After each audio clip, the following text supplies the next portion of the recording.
metaphor. Just be to believe it. Most people don't call me cheater. If you don't really know me, might still be perceiving. Rumors correctly repeat. Say with emotion, really? I think it's time for me to set my record straight. My agent refused to negotiate. I'm attempting to take my swag away. I opened doors made of secure shit, my every thought. It seemed that the only way to please him is if I was down on bended knees. So if you're thinking I'm still drinking from that cup, thinking I'm thirsty and I desperately need love, oh baby.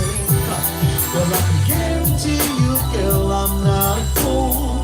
This is the perfect time for me to introduce RaJuR Real Deep Cool. Real Deep Cool.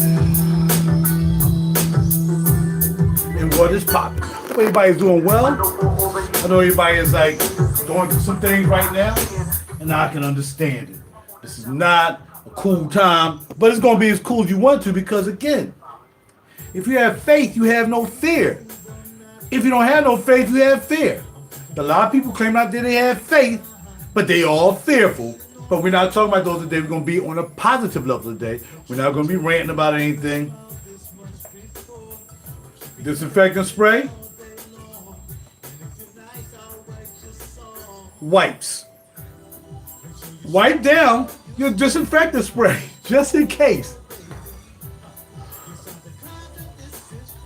All right, so anyway, let's talk about this juice right here. Turn my music up a little bit.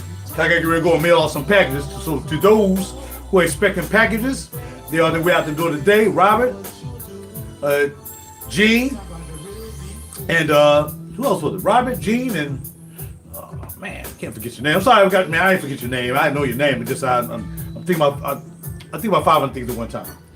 Daniel Josier, that's what I'm thinking about. Ambra Tabac, all right? So we're going to explain this out. We're talking about this kind of similar. If you ever had Hermes's Ambra Nargilé, and because the person who made Ambra Nargilé, Daniel Josier, worked with him or her, I'm not sure it was a he or her, I think it was a him, that he kind of like used some of their formula from Ambra Nargilé, if you ask me, by Hermes. So I have both. I have Ambra Nargilé. I have checked it out. The difference is this has a bit of leather in it, which kind of takes it out of the total, smelling just like Ambra Nargilé, but you still get the cinnamon, you still get the apple pie, you still get that sweetness from the vanilla, you still get a little amber, of course, but you're getting tobacco, not leather, and you're getting the tobacco. So I think that's the difference. There's no tobacco in Ambra Nargilé. It's all sweet, you know what I mean, holla at your boy. And as I tell y'all, I got my 5 mil, because this don't last that long. I will tell you that, unless you crazy bundle spray, which I am. But I still got a 5 mil I'm taking to work with me, just in case I need to spruce up. But I got a session tonight, so after I leave work, heaven willing, I'll be here. And that's it. So let me just go over a couple things about the importance of serving the military. I know some of you guys have never been in the military. Some of you have been in the military. 2 times I was pulled over by the popo. One time I was pulled over because they said my tip was too dark. So now when I know a lot of popo around, I start rolling my windows down. Because they are dark, they're 5%. I've always had limo tint in my cars. I've always done 5%. It is what it is, dog. It's gonna be what it is. 5% on a Beamer can bring trouble to a black man. Anyway, so the first time I got pulled over, it was like, actually I've been pulled over 3 times. Well, one time the cop just came by me and was like, yo man, your tint is kind of dark. I said, I know, right? I thought he was talking about my car is hot. He was like, yo, your tint's kind of dark. I'm like, yeah, I know. Well, you know, you might want to check that out. I'm like, yeah, you're right. Didn't ask for a license, didn't ask for ID, just kept on going. Probably had more important things to do, like what they want to do now, because we're not arresting anybody in Philly. So you can do whatever you want now, as long as you're not murdering anybody. You can steal, you can carjack people, you can do anything you want in Philly. So come on down to Philly, rob some people.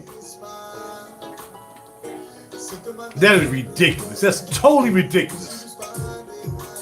I think he's trying to start martial law. That's a good way to start martial law. We so scared to touch prisoners or whatsoever, they might cough in our face or whatsoever, that we're not going to arrest anybody because we might get the coronavirus, whatever you want to call it. You imagine if they did that all over the country? I think we're a test joint. They tested us to see what happens by not arresting people for minor crimes, misdemeanors, here in Philly. If it work here, they're gonna say the whole country ain't gotta arrest anybody. You know what kind of chaos that happened? Exactly, martial law happened. And you think you locked in your house now? You think now you can ready to go broke? Excellent plan. Don't worry about it. I got allergies. Excellent plan.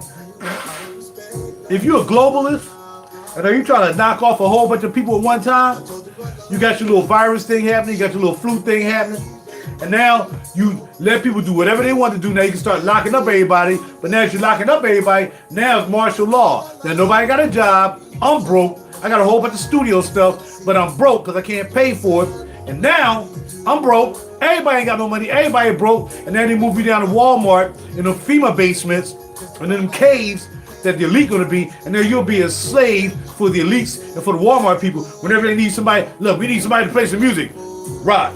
RaJuR, let's go, get up here. One of the elites want you to play music. You're gonna be slaves. I'm telling y'all a long time ago, the global agenda is to be slaves, to go back. If you ain't got no money, you're gonna be a slave. If you don't have no talent, you're gonna be a slave. Well, you can be a talent and go out there and perform for Queen Flippity Flap, and you go out there and do something she don't like and then chop your head off. You never know. That's a part of being a musician, part of being an entertainer. They might, here, let Raj entertain the Queen of Walmart in the basement. And they send me up there, let me out.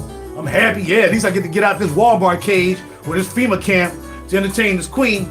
And I get up there and stank up the joint, chop my head off. Moral behind my story, you better listen. So nevertheless, so I got pulled over by a cop the other day, and the same thing. Coming to Old Guns Avenue, going to cash my check. I'm going to deposit my check into the bank. He's like, yo. I said, look, I'm on my lunch break. I got to get back to work. Here's my radio. Here's my SEPT ID. Blah, blah, blah. I mean, I'm just trying to go put the check in the bank. It's the only place I can do it on a Saturday. He's like, all right, just give me a license. I gave him my license. He went back to the car. A minute later, he come back with my license.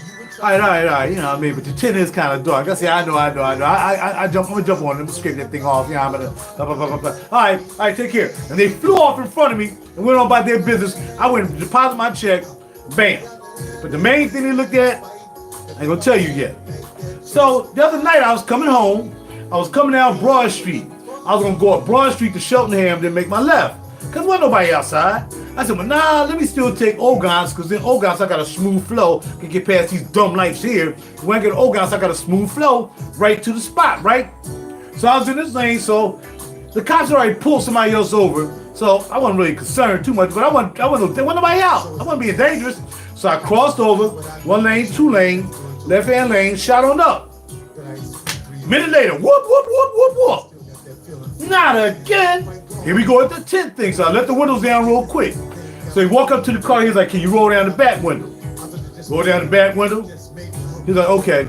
He said, I said, what's going on? He was like, well, you crossed 2 lanes. I said, yeah. Explain to you like I explained to you. I was going down Cheltenham Avenue via Broad. I was going to make a left and go home, but it made sense to go to Old Guns Avenue and go up. To go where I had to go. The same thing.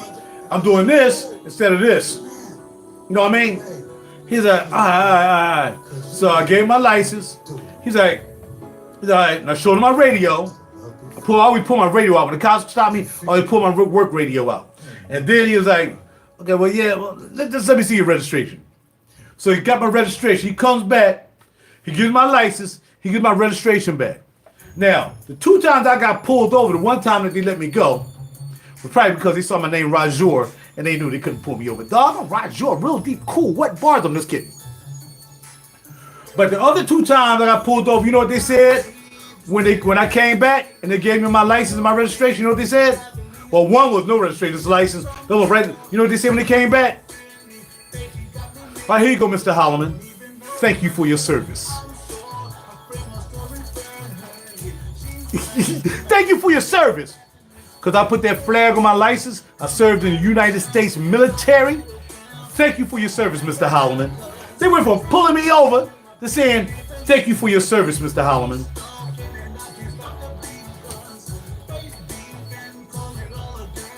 Mr. Holloman. Both times. Mr. Holloman.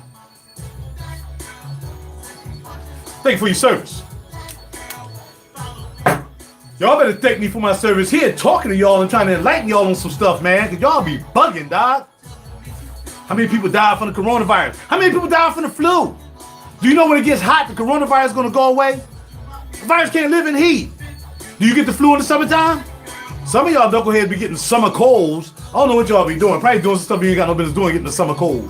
Just picking up a germ, just putting your hands on stuff, not washing your hands and digging up your nose and getting a cold. I'm not sure how you get a summer cold. Never got a summer cold in 58 years. I never got a summer cold.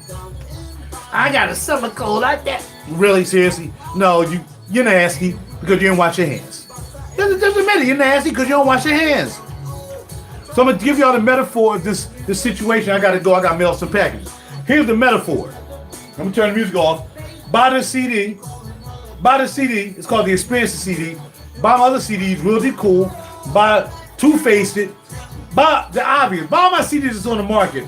And Trash from the Library of Flow. Buy that one too. Bam. We're going to turn off the equipment because I got to get ready to go. Bada bing, bada boom, bada bing. Hit the lights. Lights out. And then we're going to cut these lights out. And then we're going to be out. Look here. Here's a little analogy for you, which may make sense to you. All we had to do pretty much is wash your hands and stay away from people who talk a lot of stuff.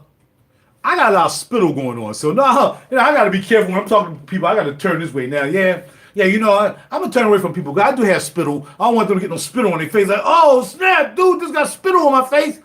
It happens, man. I get spittle. Everybody got a little spittle. I've been spittled on. I'm like, oh, dang. So I'm trying to keep from spitting on people when I talk. So I'm going to be careful as to how I talk. Because I don't talk like this all the time.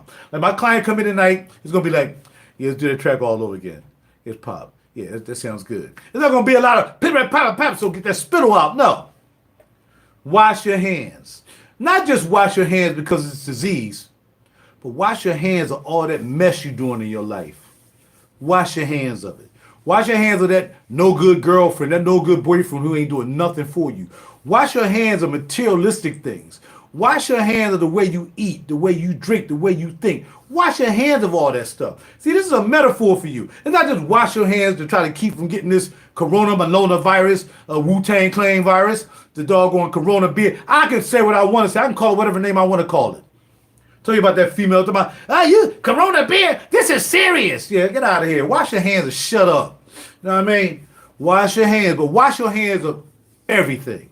Wash your hands of that evil in your heart. Wash your hands of that stuff you talk out your mouth. Wash your hands of the way you talk to people. Wash your hands.